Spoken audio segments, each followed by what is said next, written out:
Olá, bom dia a todos. É com grande satisfação que damos início a mais um painel tributário da CCA Bernardon. No primeiro módulo eu vou tratar da legislação federal, na sequência o colega Luiz Antônio irá falar sobre a legislação estadual e municipal e por último o colega André da legislação previdenciária. Com relação à legislação federal, o assunto que a gente traz em primeiro tópico para hoje diz respeito ao projeto de reforma tributária que está em tramitação e que vai ser, tudo indica, vai ser aprovado. Nós, na semana passada, apresentamos algumas alterações do projeto e recebemos várias consultas praticamente focadas na questão da tributação dos lucros. Então, hoje nós vamos dar uma reprisada o que o projeto prevê em termos de tributação dos lucros. A última versão do projeto, ela prevê a tributação dos lucros em 15% e não mais em 20%, como era a proposta inicial. E com relação à não incidência da tributação dos lucros, esse projeto, essa versão atual, ela melhorou em termos de tributação, porque não serão tributados os lucros distribuídos pelas empresas do Simples Nacional. Então, é lógico que aqui o projeto, a redação como está, pressupõe que os lucros para serem isentos de tributação, nesse caso, eles teriam que estar amparados numa escrituração contábil. Então, as empresas do Simples vão ter que se reorganizar para adequar a escrituração contábil para distribuir o lucro de forma isenta. E também não estão sujeitos à tributação dos lucros os lucros distribuídos para as empresas tributadas pelo lucro presumido e cujo faturamento esteja dentro dos limites do Simples. Então, aquelas empresas até R$ 4.800.000. Aquelas pessoas jurídicas que, tributadas pelo lucro presumido, poderiam optar pelo Simples Nacional, mas não o fizeram. O que significa dizer que aquelas empresas que, estando tributadas pelo lucro presumido, por impedimento de optarem pelo Simples, os lucros serão tributados normalmente. Então, o legislador está prevendo que está isento de tributação, não incide tributação sobre os lucros distribuídos pelas sociedades tributadas pelo lucro presumido, cujo limite esteja dentro do Simples e que não se enquadre em nenhuma das restrições de tributação pelo lucro pelo Simples Nacional. Então, no caso, as empresas da incorporação imobiliária, então não pode. As empresas praticamente incorporação imobiliárias e outras. Algumas atividades que impedidas de tributar pelo Simples, mesmo com a receita abaixo de 4.800, nesses casos os lucros não estarão isentos. Estará isento também, não haverá incidência de tributação os lucros distribuídos à sociedade controladora ou que esteja sob controle comum. Ou seja, as controladas, quando distribuírem seus lucros para a controladora, irão fazê-lo sem incidência do imposto de renda. Por quê? Porque a proposta inicial previa a tributação dos lucros, mas esse IR seria compensado na redistribuição pela controladora. Agora, essa última versão, ela simplifica, ou seja, quando os lucros forem distribuídos para a controladora ou que esteja sob controle comum, sociedade que esteja sob controle comum, não haverá incidência do imposto. É lógico que há uma desoneração, porque nem sempre a distribuição de lucros para a controladora significa que esses lucros serão redistribuídos. Então, muitas vezes a controladora iria sofrer uma tributação na fonte do imposto que ela não iria ter como se compensar, porque ela não iria redistribuir todos aqueles lucros. Agora simplificou. Só vai haver tributação pela controladora quando distribuir os lucros aos seus sócio-acionistas ou titular. Também não estão sujeitos à incidência do imposto de renda na fonte os lucros distribuídos a titular de 10% ou mais do capital votante, desde que o investimento seja avaliado pelo patrimônio líquido. O que significa? O distribuído para titular que é uma pessoa jurídica que seja titular de 10% ou mais do capital e que avalie o seu investimento por patrimônio líquido, e quando ela recebe esses lucros, ela não sofrerá tributação, porque ela avalia pelo patrimônio líquido. Então, é a mesma questão da controladora.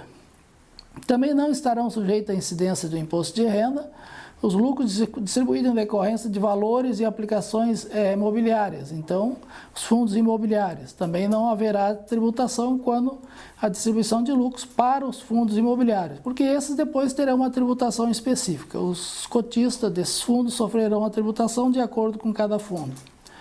E também não está sujeito à incidência da tributação os lucros distribuídos por pessoa jurídica domiciliada no Brasil, cujo propósito seja a incorporação imobiliária tributada pelo regime de afetação. Então, essas também não haverá tributação.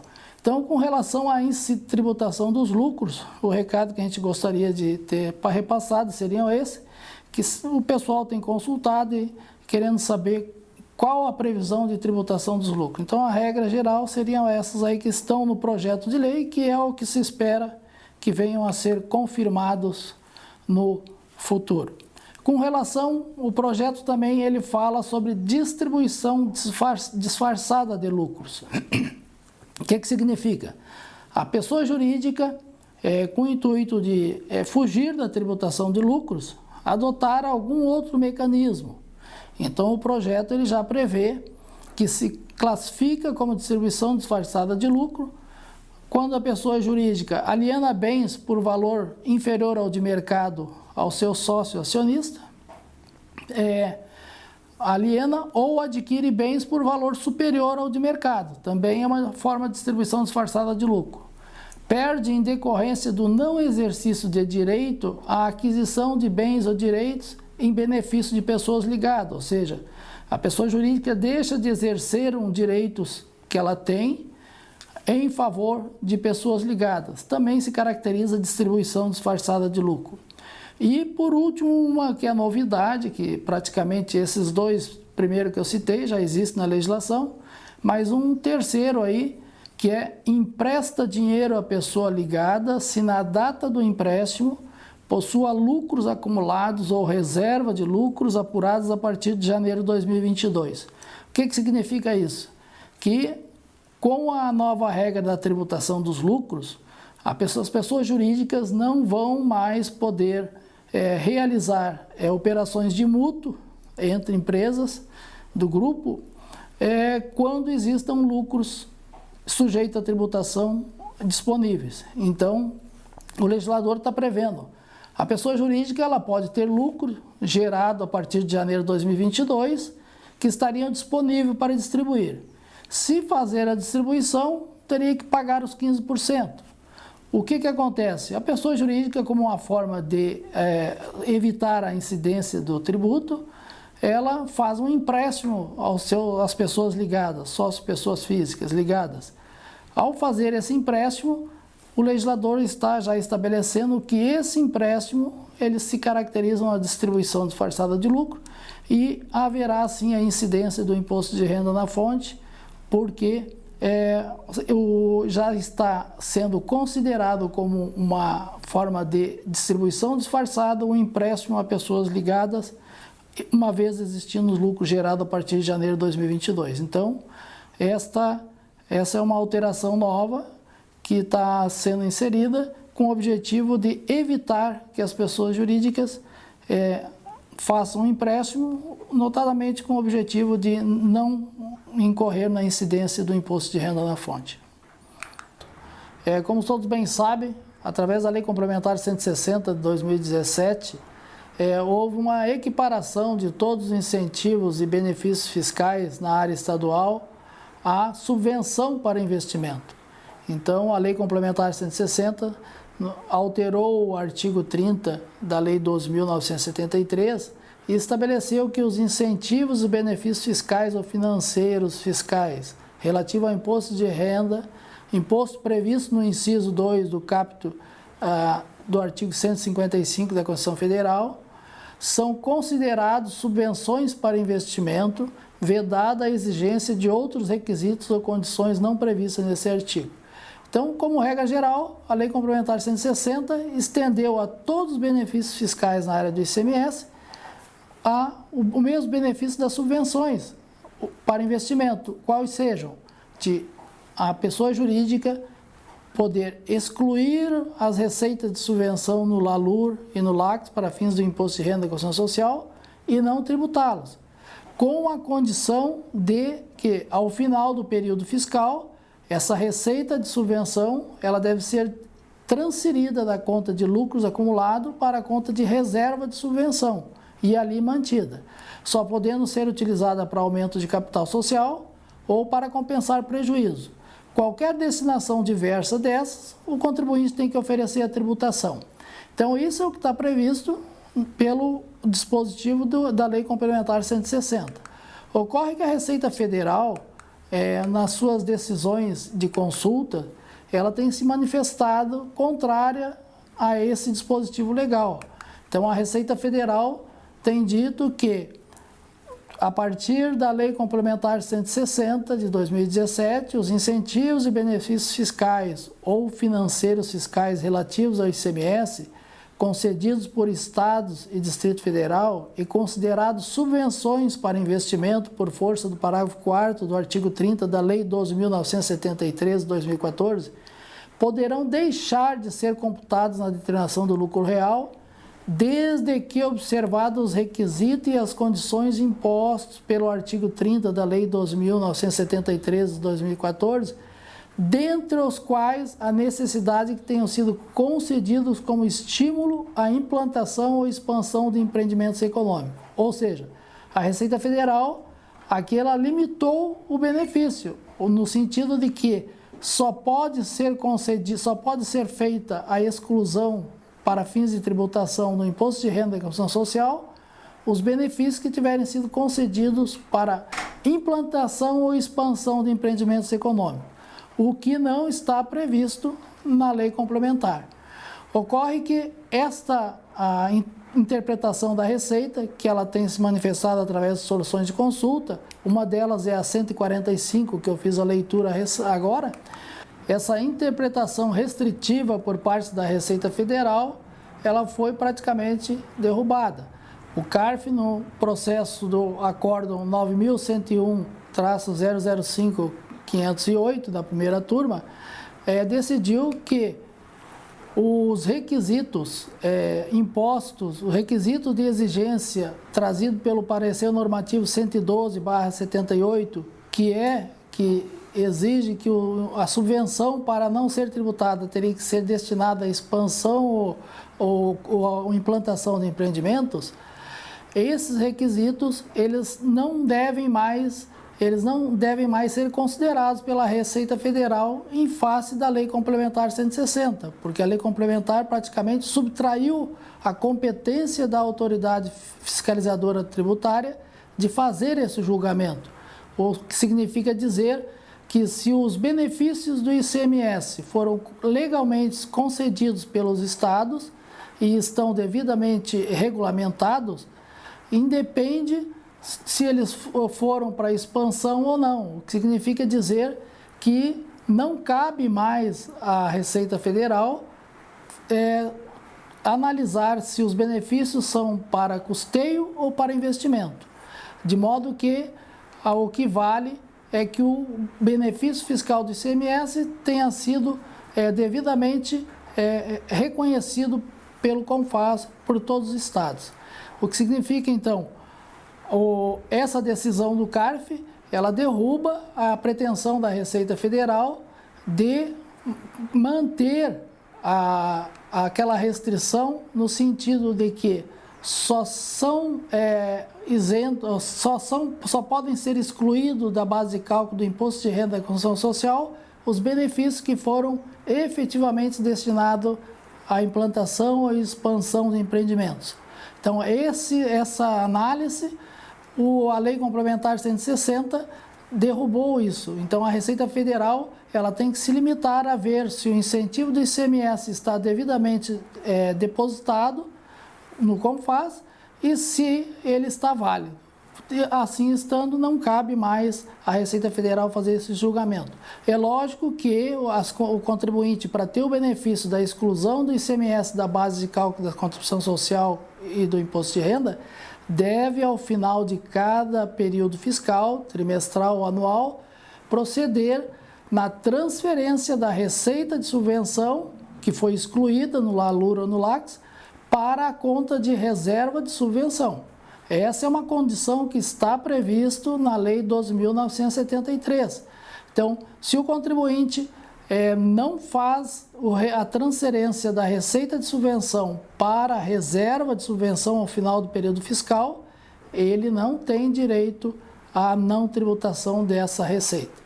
Então, praticamente o trecho lá, um dos trechos do voto vencedor, ele diz basicamente o seguinte: diversamente daquilo que entendeu o relator, está claro para esse conselheiro que, após a vigência da Lei Complementar 160, as autoridades de fiscalização tributária federal e os próprios julgadores do contencioso administrativo tributário não possuem mais competência para analisar normativos locais e, assim, decidir se determinada benesse estadual ou distrital referente ao ICMS trata-se de subvenção de custeio ou investimento. Então, hoje, essa análise, se é para custeio ou para investimento, ela não tem mais sentido. O que vale é saber se o incentivo está legalmente formalizado pelo Estado, perante o CONFAS, demais estados, ele é válido. O contribuinte teve o direito ao benefício, registrou como receita de subvenção e procedeu à exclusão no LALUR, no LACS, no final do período fiscal, trimestral, anual, e fez o registro da transferência dessa receita de subvenção para a reserva de subvenção, ele atendeu todos os requisitos legais e não há que se falar em tributação, salvo se o contribuinte, na sequência, utilizar essa reserva para distribuir lucros aos sócios, podendo apenas aumentar capital social ou amortizar prejuízo fiscal. Então, seria esse o recado com relação à receita, parte de subvenção para investimento. Deixamos em aberto a consulta para os senhores, que pode ser manifestada através do chat, e desejamos a todos, então, uma ótima semana. Um abraço e até a próxima painel tributário.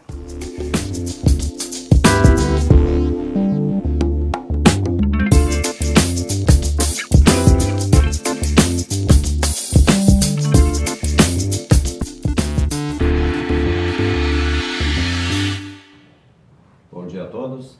Então, dando continuidade ao painel tributário da CCA, nós vamos tratar agora da legislação estadual e suas alterações.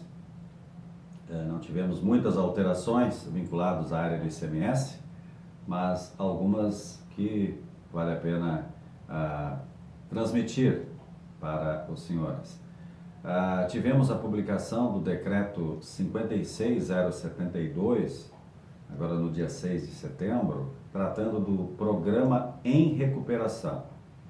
Este Programa em Recuperação, ele autoriza o parcelamento em até 180 prestações de débitos tributários e não tributários, constituídos ou não, inscritos ou não em dívida ativa, existente em nome de empresário ou sociedade empresária em processo de recuperação judicial, na condição de contribuinte ou responsável. Estas empresas, como se sabe, passam por dificuldades que todos têm presente, né, em função da atual situação que estamos vivendo, e têm entrado, então, com processos judiciais, né, de recuperação, para dar continuidade à sociedade. Então, o próprio Estado, então, tem reconhecido a necessidade, né, de ampliar o prazo de pagamento, né, daquilo que estas empresas não tiveram condições de saldar das suas dívidas, muitas com vários parcelamentos. Então, todos esses parcelamentos que foram concedidos anteriormente, né, poderão ser reunidos todos neste programa em recuperação, ou seja, para empresas em recuperação judicial. São duas modalidades de parcelamento, em até 180 prestações mensais iguais ou mínimo de 37 parcelas de forma escalonada com a entrada de 1% do saldo devedor. Então, praticamente teremos aí empresas com parcelamento para 15 anos, né? Então, é importante que as empresas que atendam às condições que estão estabelecidas nesse convênio, nesse decreto 56072, para que possam assim se habilitar, né, para este parcelamento que agora está sendo concedido. Também tivemos a celebração de vários convênios no CONFAS, convênios do ICMS, tá? E aqueles que envolvem o estado do Rio Grande do Sul, nós procuramos destacar. Então, teve uma reunião extraordinária em Brasília, no dia 3 de setembro, que celebrou diversos convênios ICMS, dentre os quais o 125/2021, que ele revigora e convalida até 31 de dezembro de 2021, convênios relativos à isenção e também créditos presumidos nos serviços de transporte. Então, revigora e convalida até 31 de dezembro de 2021. Já os convênios 131, 132 e 133 tratam de isenções de produtos farmacêuticos, uma série de produtos, né, que agora estão com a isenção do imposto na área de medicamentos e também de insumos para a produção de medicamentos. O convênio 135, ele acaba por autorizar o Estado do Rio Grande do Sul a reduzir ou revogar benefícios concedidos para lã, fabricação de azeite de oliva e leite pasteurizado tipos A e B. Os convênios que gostaríamos de destacar seriam estes, e depois nós tivemos então mais um decreto estadual do Rio Grande do Sul, 56078, publicado no dia 9 de setembro, e ele extingue o Código de Atividade Econômica, o CAE, como a gente conhece muito bem, né? Quando da inscrição do estabelecimento na fazenda estadual, precisamos ter no mínimo 3 CAEs, né? Ou seja, 3 atividades ali declaradas no cadastro do contribuinte. Pois este código CAE, né? Código de Atividade Econômica da fazenda estadual, ele acabou por ser revogado, né? Ele foi substituído pelo CNAE, que já consta no CNPJ. Vários outros estados já tinham tomado esta decisão e já uniformizaram os códigos estaduais com o federal, que consta no CNPJ.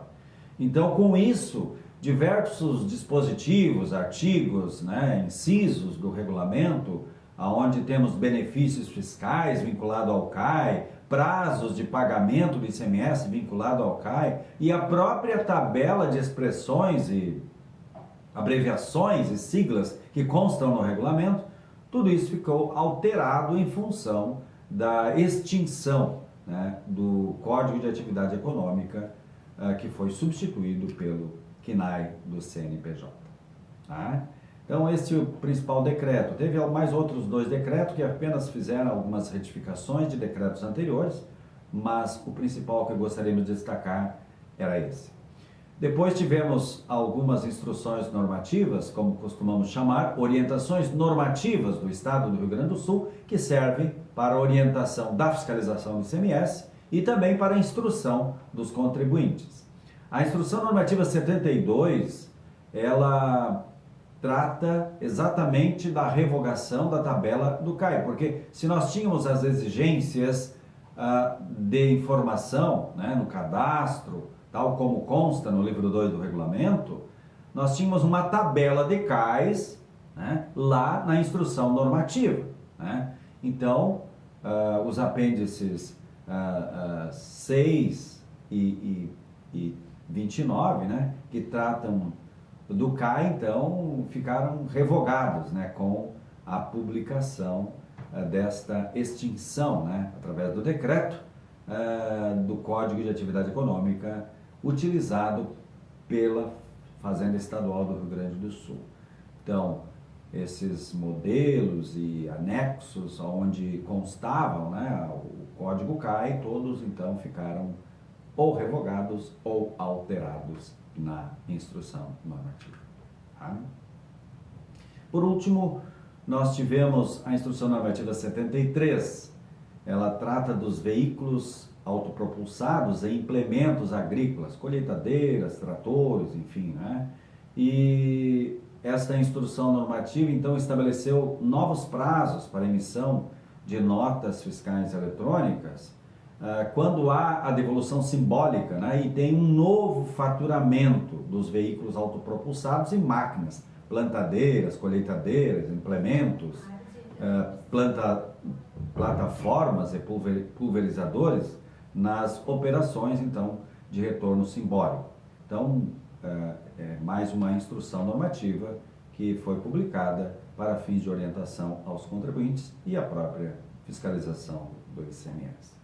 Então, em nível estadual, estes eram os assuntos que nós gostaríamos de tratar. E agora passo a palavra para o colega André, que vai tratar da legislação previdenciária. Uma boa semana a todos e muito obrigado.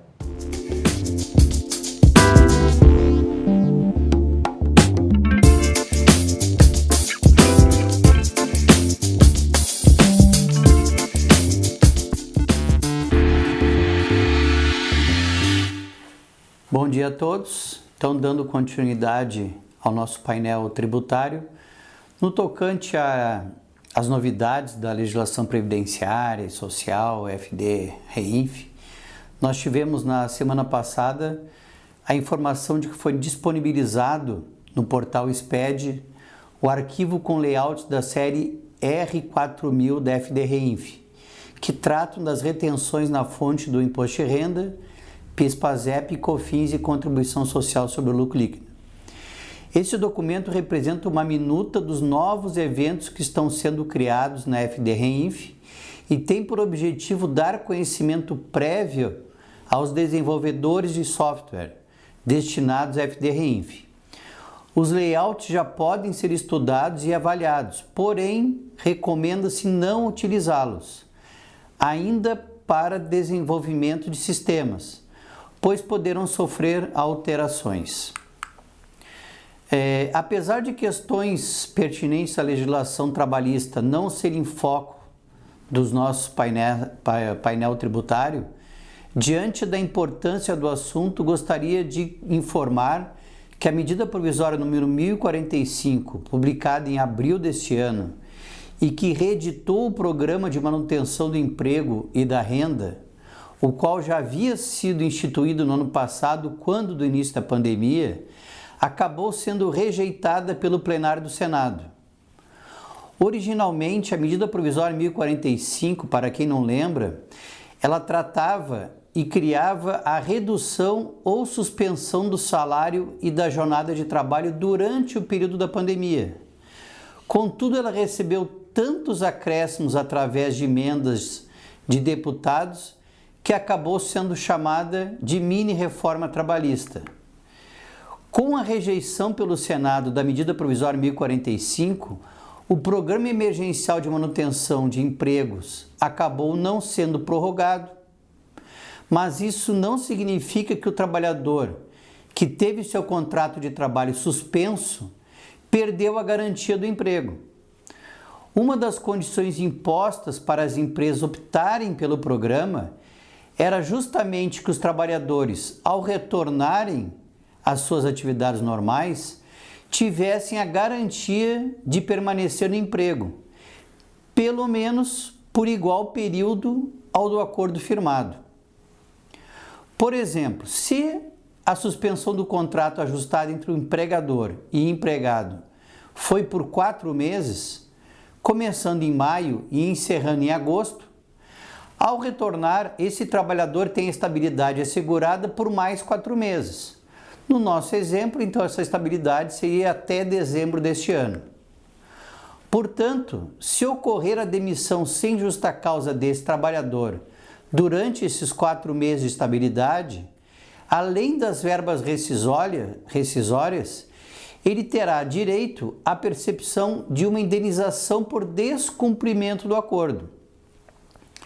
Com a rejeição da medida provisória 1045, resta agora aguardarmos a reação do governo federal em relação às inúmeras alterações que a Câmara dos Deputados havia incluído no texto original da medida provisória, que além de mudanças significativas na CLT, previam a criação de programas de incentivo à inserção de jovens no mercado de trabalho. O programa Primeira Oportunidade e Reinserção no Emprego, intitulado Priori, e o Regime Especial de Trabalho Incentivado, Qualificação e Inclusão Produtiva, que foi intitulado de REQIP. Com isso, concluímos as informações que gostaríamos de transmitir a vocês no painel tributário de hoje. Agradeço a participação de todos e desejo-lhes um bom dia e uma ótima semana.